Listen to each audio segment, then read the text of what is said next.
The crystal chandeliers of the Riverside Grand Hotel cast dancing shadows across the marble floors as Emma Torres navigated between tables, balancing a tray of champagne flutes with practiced ease.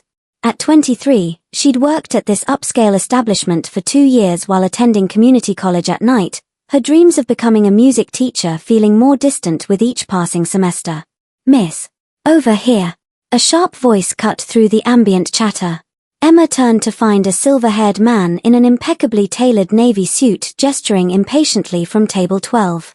Marcus Ashford, tech magnate and CEO of Ashford Industries, was a regular at the hotel's restaurant. His reputation preceded him: brilliant, demanding, and notoriously difficult to please. "Yes, sir. How may I help you?" Emma approached with a professional smile. Ashford didn't look up from his tablet.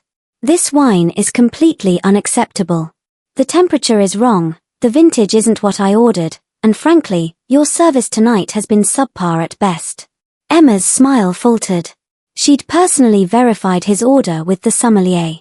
"I apologize, Mr. Ashford. Let me check with—" "Don't make excuses," he interrupted, finally meeting her eyes with an icy stare.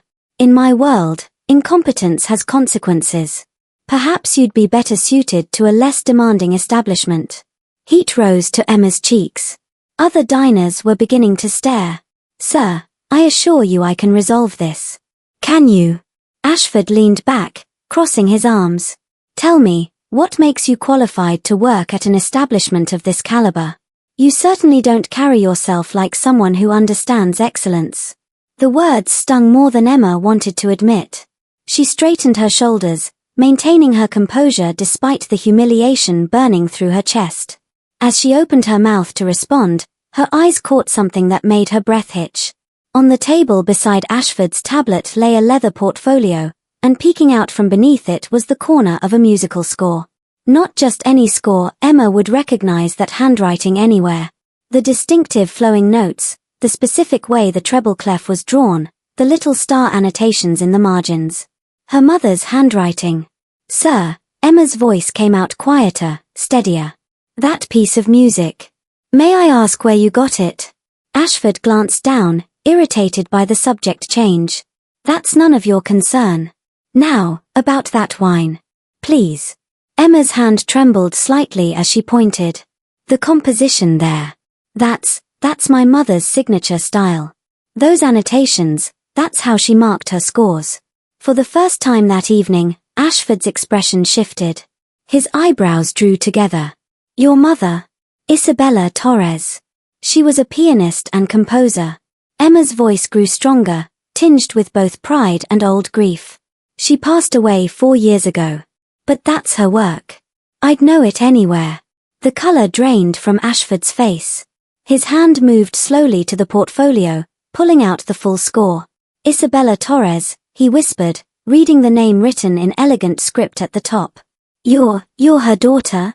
Emma nodded, her professional mask cracking as memories flooded back.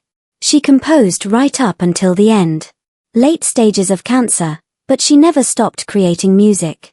Ashford stood abruptly, nearly knocking over his chair. His hands shook as he held the score. "I need to tell you something. Please, sit down." "Sir, I'm working. Please." The arrogance had completely evaporated from his voice, replaced by something that looked like anguish. Emma glanced toward her manager, who nodded permission, clearly sensing something significant was happening.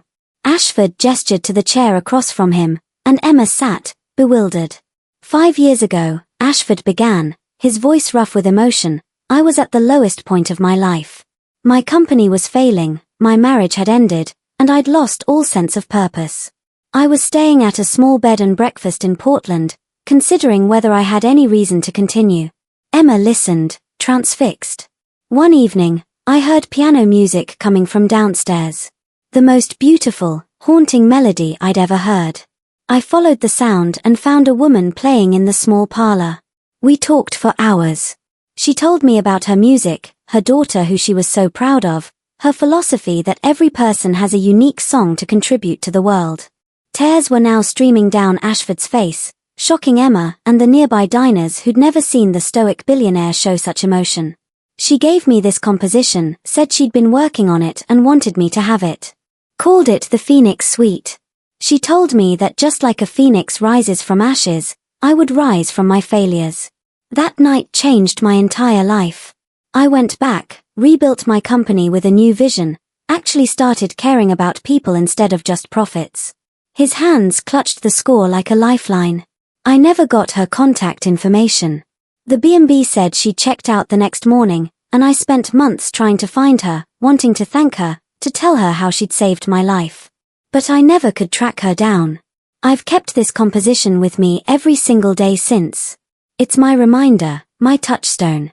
Emma's own tears now flowed freely. That sounds exactly like her. She believed music could heal anything. Even at the end, in hospice, she played for other patients. And Ashford's voice broke. I just treated her daughter with complete contempt. The daughter of the woman who saved my life. I'm so deeply sorry, Emma. There are no words. The restaurant had gone quiet, other diners watching the extraordinary scene unfold. Emma wiped her eyes. She would want you to know something, Mr. Ashford. She always said that how we treat people in small moments matters more than our grand achievements. The waitress, the janitor, the cashier, she believed everyone deserves dignity and respect. Ashford nodded slowly, the lesson landing with devastating clarity. She was teaching me that even then. And I forgot. I became so successful that I started treating people as beneath me again. He reached into his jacket and pulled out his phone. I want to do something. Your mother's music deserves to be heard. Would you allow me to fund a concert series in her name? Performed by students like yourself who need support. And please, he paused, his voice humble in a way it had never been before, would you consider letting me fund your education? Your mother spoke of your musical talent with such pride. Emma was overwhelmed. I don't know what to say.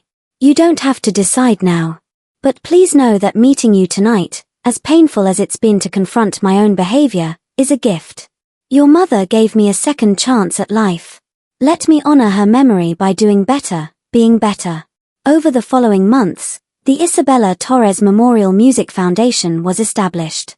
Emma completed her degree, funded by Ashford, and eventually became a music teacher at an inner-city school.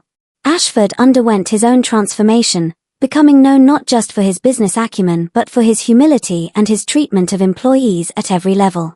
On the first anniversary of their meeting, Emma performed her mother's Phoenix Suite at the foundation's inaugural concert. Ashford sat in the front row, tears streaming down his face, finally able to properly thank the woman who'd saved him, through the daughter she'd left behind. The final notes faded into silence, and Emma thought of her mother's favorite saying, "We're all just walking each other home. Be kind on the journey."